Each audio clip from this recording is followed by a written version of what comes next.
સાબરકાંઠામાં ક્ષત્રિય સમાજના રોષ મામલે ગૃહમંત્રી હિંમતનગરમાં ગૃહમંત્રી હર્ષ સંઘવી હિંમતનગરની ખાનગી હોટલમાં પહોંચ્યા. ભાજપના પ્રદેશ મહામંત્રી રત્નાકરજી પણ પહોંચ્યા હિંમતનગર.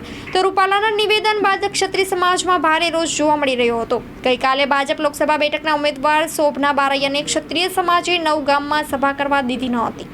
નવગામમાંથી ભાજપના ઉમેદવારની સભા કર્યા વગર આવવું પડ્યું હતું. ત્યારબાદ આજે ગૃહમંત્રી અને પ્રદેશ મહામંત્રી હિંમતનગર દોડી આવ્યા હતા. ક્ષત્રિય સમાજના રોષને શાંત કરવા તબક્કાવાર બેઠકનું આયોજન કરવામાં આવ્યું હતું. વિધાનસભા પેટા ચૂંટણી બેઠક પર પોતાના વિસ્તારમાં સારી રીતે કવરેજ અને રિપોર્ટિંગ કરી શકે તેવા રિપોર્ટર અને કેમેરામેનની જરૂર છે.